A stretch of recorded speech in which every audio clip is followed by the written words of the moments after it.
d'avoir une analyse impartiale. Vous avez dit, vous avez évoqué le monstre du Hamas et le monstre de Poutine. Mais pourquoi vous n'avez pas dit, monsieur l'ami, le monstre de Netanyahou? Bravo!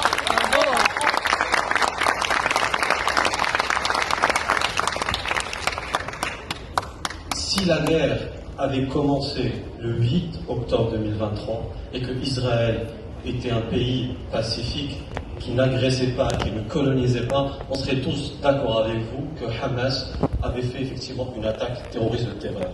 Mais durant juste l'année 2023, les colons israéliens n'arrêtaient pas d'implanter leurs habitations en Cisjordanie. Pourquoi vous n'avez pas dit ça? Bravo!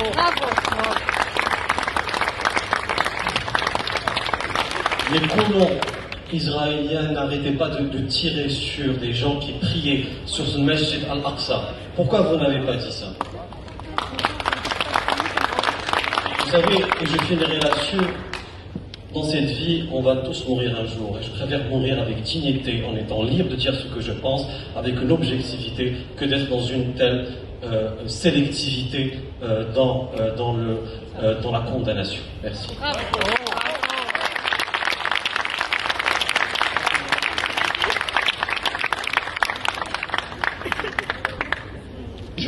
Je pense que c'était sous-entendu dans le propos de chacun ici, mais peut-être quelques secondes, littéralement, si parmi vous, il y en a qui veulent apporter peut-être des clarifications, des commentaires qui viennent d'être émis. On est vraiment à la fin du temps qui nous est imparti, donc si vous voulez apporter une clarification, je vous demanderai de le faire très brièvement. Puisque j'ai été mis en cause nommément, je réponds en une seconde sur un sujet évidemment notablement compliqué. J'ai parlé d'invasion russe en Ukraine, ce qui est une réalité, et j'ai parlé d'une attaque du Hamas contre Israël, qui est une réalité. Je n'ai rien dit du droit que l'Ukraine a à se défendre, et je n'ai rien dit du droit qu'Israël a à se défendre.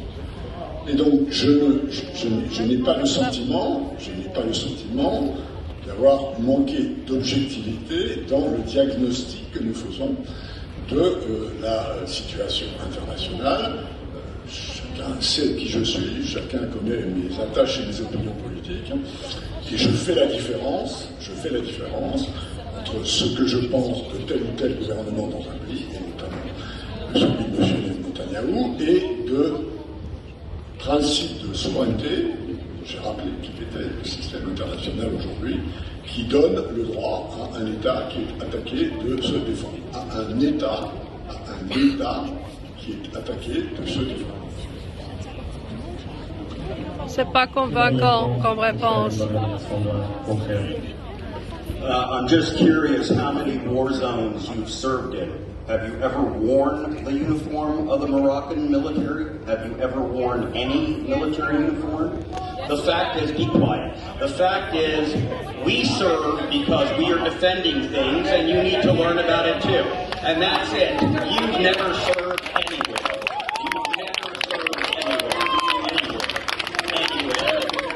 You can prove me all you want, you've never served anywhere. So who's the intellectual here, not me? Je pense qu'il est temps de mettre un terme à cette discussion. Mais vous êtes malade! Mais oui, mais bien, Manifestement, notre discussion a suscité pas mal de débats.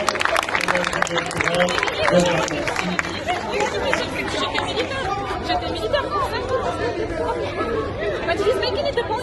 كلهم us. وجاي لك كلهم us. He spoke for Israel. كلهم us. He's a fascist. We're not allowing him. Last We're year, not allowing he him. attacked Merci à toutes et à tous. Nous sommes un No, après-midi we cannot speak reposant. loudly. Bonne discussion.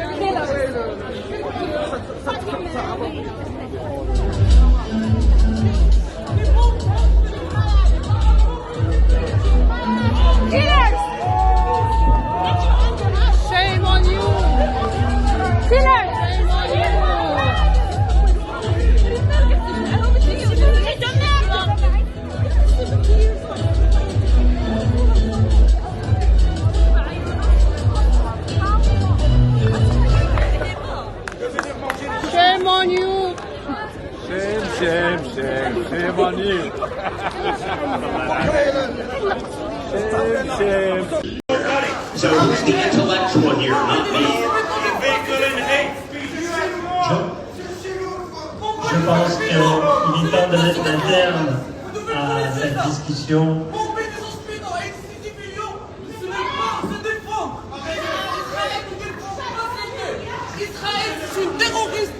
se défend pas.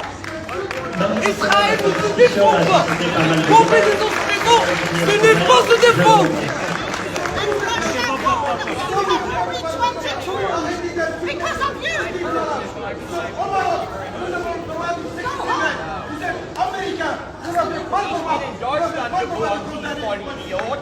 Bomber des autres maisons, ce n'est pas se Merci défendre. à toutes et à tous. Je vous souhaite un après-midi reposant. Une bonne discussion. Merci.